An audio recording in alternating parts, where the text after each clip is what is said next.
Hey, great to see you. Thank you very much for coming down and hanging out in the basement with me today. I'm glad you're here. What I've got is one of these really cool signals. It is a 2117 operating block target signal. And I picked it up for $8 at a local train show, and I'm going to eventually, who knows when, build a small layout for testing and just to have a small layout around when this gets taken down in the summer. But only the green was working. The red bulb was working, but it wasn't lighting up. I'll say the red bulb was good, but it wasn't working in the fixture. So, of course, when I go to start shooting this video, let's just hook both up, and it started working. So it's an intermittent connection, probably in the housing. But I'm going to show you how this is built, and some things I like and some things I don't like about it. And hopefully this won't be a very long video. Okay, so get you a little closer look at the box. I really like this, the photograph. I think it looks really good. Somebody wrote here $22.95. I paid $8 for it. It's, in my opinion, really nice condition. See some of their stuff on it. This is from 1984. At least that's when the box and instructions were made. Yep, 1984 and the instructions as well. We'll get a look at those. But so definitely some cool stuff on here. Kind of like the banjo signal too. That's pretty neat. And these single ones aren't too bad either. Alright. On to the operating instructions. Just in case you don't know, I do not have, at this point, a 153C contactor, so I cannot have automatic operation of this unless I use insulated track sections, but that's something different. This is just a two-position switch is what this is. When a train rolls over, it connects your one lead to one pin, and when the train leaves, it connects your one lead to the other pin, and that causes it to, depending on how you got it wired, change from red to green or green to red, whatever. But here's the important part. Here's our signal. It's really nice signal. I like this. But got 3 connections on the back here. I don't really care about this much, but just by looking at this diagram, and I know enough about electrical schematics to, this is really easy for me. The X's here are our bulbs, and the way it's drawn, the center pin is our common, so we need one leg of power on the center pin, and depending on the outer 2 pins, the second leg goes to one of the outer 2 pins unless you want both lights on at the same time, which I'm sure there's some kind of prototypical thing that could be used for it. Signals are very,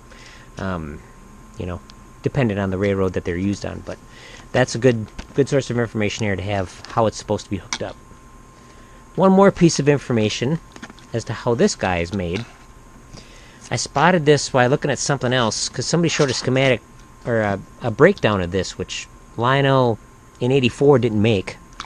But this structure is similar to the 253 automatic block control. It's not what it is. It doesn't have the resistor in it and stuff, but it's kind of built the same way with the ladder and the 2 bi-pin bulbs in here. We got 2 little pins on the bulbs, which I'll show you.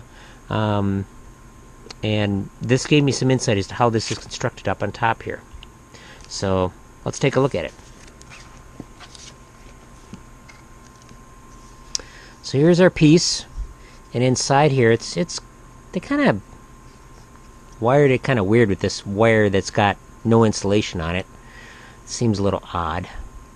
But, oh, this one's made in Mexico. There's no problem.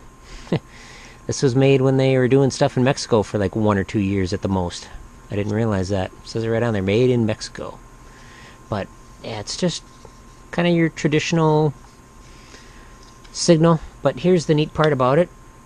This housing pops off, and we can see our 2 bulbs. This is a really old style of bulb. Seaberg jukeboxes use these kind of bulbs. There's other stuff that does too. Lionel, of course, but this is just a bi-pin bulb, 2 pins here, dipped in, wax or some sort of colorant to give it its shade, and it just slides in here. Now the funny thing is, when I hooked this up for to make sure it was not working, it started working. I said, what the hell? Well, the red bulb has got some corrosion issues or something up in there, which we're going to take a look at. The one thing I don't like about this, it's true it's very prototypical, but like from a toy train perspective, you only see the light when you're looking straight at it. You don't see it when it's off to the side, and I don't like that because somebody else looking at the layout or something, you're not going to even know it's on. So it's a little disappointing from that, but maybe I can make a little lens or something to have the light poke out a little bit. I do have a 3D printer, so maybe a little lens or something would help out. But let's see what we got. So got some track power applied, no trains on it, of course. About 12 volts, and center is ground, or center is the one leg, and the outer one is green, I believe. Yep. So see the green on there? Yeah, some of the coating is cracking. This might be a good candidate for an LED upgrade. Here's your other lead. Okay, see, now it's not working. Phew! Now if I wiggle this around, there it goes. There, we got it working a little bit. So definitely an issue up in here. Either we can try cleaning the pins. Let's try that real quick. This is just a little bit of Scotch-Brite.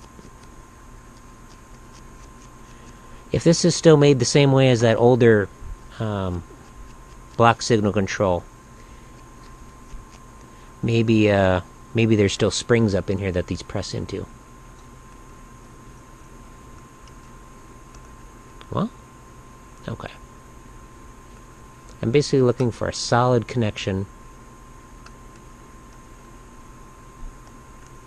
Yeah. So we got an issue with the springs up there. Unfortunately, that's a blind screw, but I might be able to push it out from the back side. But yeah, so that's kind of what we're dealing with there. I think if I can pull this plate off, we'll be okay.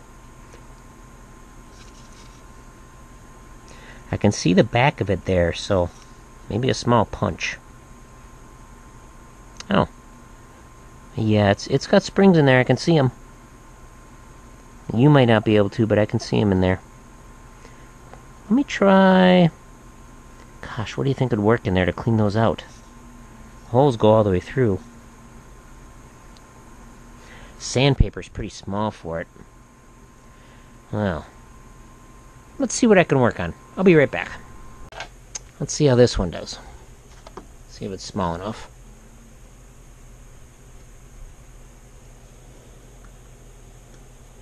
Yeah, that works. Alright, let's try carefully tapping on it. Oh, that worked perfectly. I mean, absolutely perfect. Yeah, that's a spiral pin just pounded in there. Alright, let's see what we got. Alright. This is our insulator. Yep, it is made just like that. And let's see if we can get in there. Right here. The brass spring is corroded. A little bit on each side. Crazy. Okay. Interesting. So they didn't solder the wire to the spring. This spring is the wire. Let's see if we can get this thing out of here.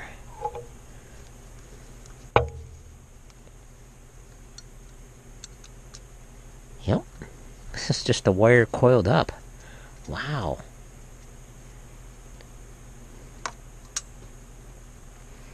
Alright, let's see if we can poke this guy out a little bit. Wow. Alright. Cool. Okay. I'm going to try cleaning this up. We'll see how it looks when I'm done. Well, I was hoping this would be a quick fix, and I think it is. So let me show you what I did. The offending one, the worst offending one, is the small guy up here. So I just pulled him out carefully. And what I did in order to not damage the spring is I put my punch through it, and then I ran Scotch-Brite over it, like that.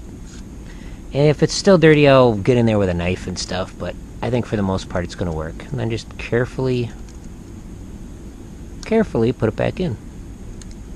I did that with all the springs, or all the contacts. So let's carefully reassemble it. I don't think it matters. Put this pin back in and hopefully not drop it.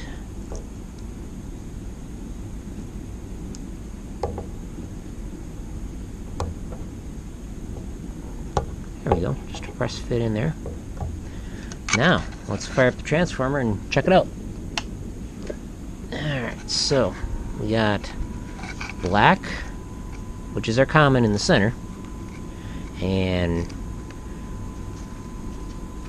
we got the other ones connected up, so let's see how she works.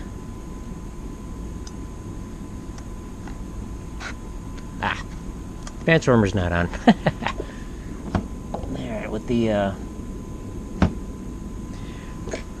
the Z4000, both handles have to be brought back down before it'll allow power out.